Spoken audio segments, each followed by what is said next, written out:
آپ اپنی وائف کا مسئلہ پھر بتائیے، مجھے سمجھ نہیں آیا محترم۔ سر ان کا پیٹ جو ہے بڑا ہوا ہے بہت زیادہ، اور موٹی ہے بہت زیادہ، اس کے لیے کچھ بتا دیں۔ کہاں سے بول رہے ہیں آپ؟ کراچی سے۔ جی، ان کا موٹاپا ہے اور پیٹ بڑا ہوا ہے اور آپ کے قرضے بھی ہیں، آپ کے مسائل بھی ہیں۔ جی ٹھیک ہے، ٹھیک ہے۔ اپنی اہلیہ کو سب سے پہلے یہ بات کہیں، عورتوں کا پیٹ 3 وقت میں بڑھتا ہے، چوتھی کوئی ہے بات ہی نہیں۔ سب سے پہلے ڈیلیوری میں جب عورتیں پرہیز نہیں کرتیں اور دیسی عرق وغیرہ اور احتیاط نہیں کرتی۔ دوسرا، ہر ماہ کے ماہواری اور مینسس کے نظام پہ عورتوں کا پیٹ بڑھتا ہے۔ اور تیسرا، پیٹ بڑھتا ہے باہر کی غذائیں اور مصنوعی غذائیں کھانے میں، پیٹ اور ویٹ جسم بڑھتا ہے۔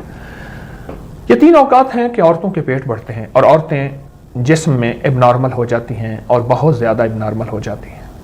بس یہ 3 اوقات ہیں۔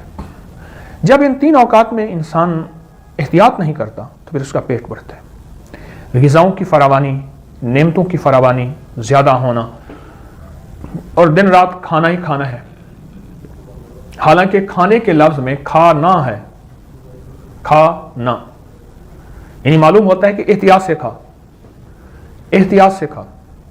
تو ایک تو یہ ہے کہ ان 3 اوقات میں ہم احتیاط کریں اور ان 3 اوقات میں بہت زیادہ احتیاط کریں، پیٹ نہیں بڑھے گا۔ اگر بالفرض پیٹ بڑھ گیا ہے اور جسم بڑھ گیا ہے اور آپ چاہتے ہیں کہ وہ پیٹ اور جسم آپ کا گھل جائے اور بغیر کسی نقصان کے، سائیڈ افیکٹ کے، نقصان کے جسم جو ہے وہ نارمل ہو جائے، تو پھر ایسے مریضوں کو آپ ایک قہوہ پلائیں۔